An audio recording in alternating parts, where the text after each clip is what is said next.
Always a pleasure to get to talk to Commanders head coach Ron Rivera. Ron, thanks for making some time for us.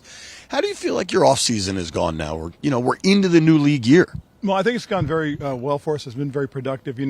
Some of the things that we wanted to do early on when we got into free agency was to shore up the offensive line, add some more depth and quality players. We were able to go out and find a linebacker. Feel really confident about that. And we got a couple more spots that we want to take care of before we get into the draft. We have really started our draft preparation right now, and so things are falling into place nicely. Is there something specific you're looking at for 16? Best player available? Positions of need? How do you balance that? Well, it's a little bit of that, both, as far as that's concerned, because, we feel really good about our guys, but can we add some quality young players? Most certainly.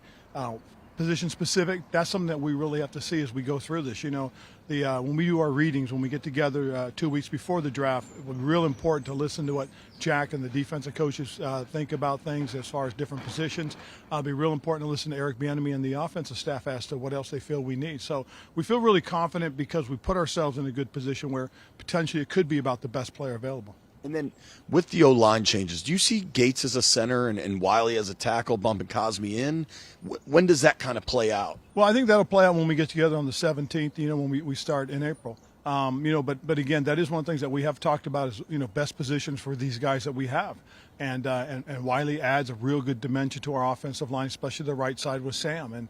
And Nick's a guy that has had a lot of success playing both center and guard. So we've got to look at those guys real deeply and, kind of decide. When you look at 16, and obviously that tackle market, the prices get really high. Everybody talks about the value of a quarterback on a rookie contract. What would it mean to you if you can get tackle shored up on a rookie deal? Well, the biggest thing is you said rookie deal, and that's one of the important things that, your playmakers, your core players have to be guys right now that are developing, growing into that position. So now you can, put together a team that can make a surge, that can make some noise in the playoffs and give you guys a chance to advance. So, that's one of the things that we do have to take a look at is what are those types of positions. And you're right, left tackle is one of them. Defensive line is another one. Corner is another guy that you got to look at. And then, of course, there's always the quarterback that you've got to think about. The quarterback you bring up, it's interesting. Lamar's been a dominant topic here in Arizona.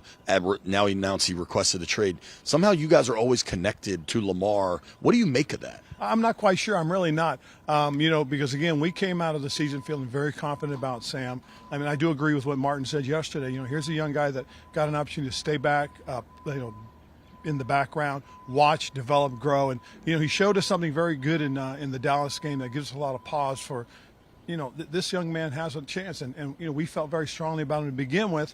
We were just fortunate to be able to draft him where we did last year. And, again, here's a young quarterback that is going to be on a rookie contract for the next few years. So that could lead to some really good things for us if he does, if he is the guy that we think he can be. I love the fact that we got a guy like Jacoby Brissett to come in, a veteran guy that's had some success in this league. He's going to come in and he's going to compete. And that's going to push Sam, and Sam's going to push Jacoby. And we just feel really positive about that position right now.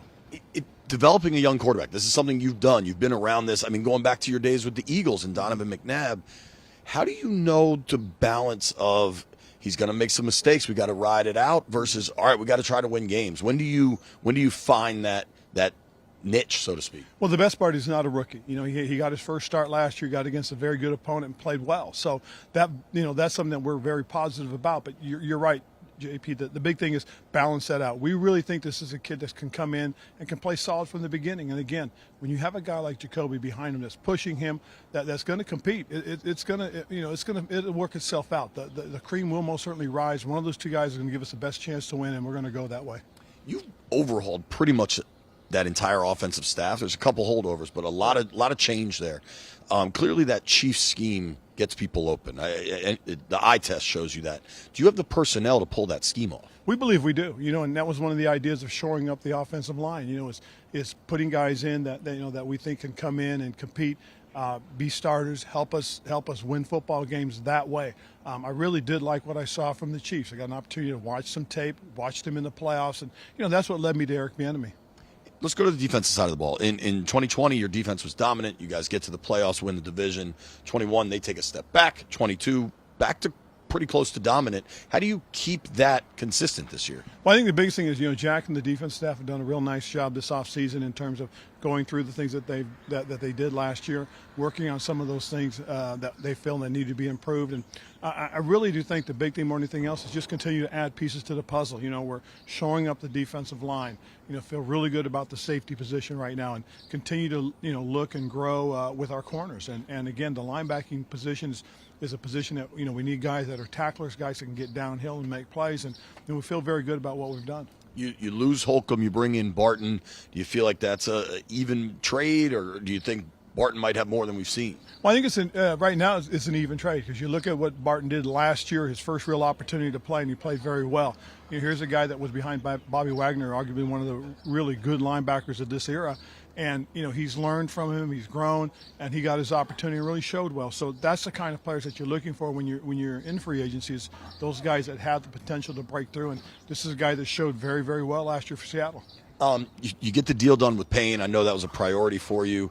Now you've got Curl, Sweat, Young in some capacity.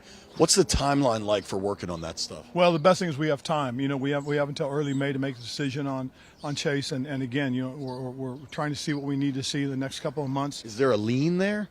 Not necessarily, but again, as we continue to watch and see how things are going, we have time. And then with Montez and Cam, obviously there is time. So we're in a good position. We like all three of those young men, because they're quality people and they're good football players, very good football players. And we'll have to make decisions as we go forward.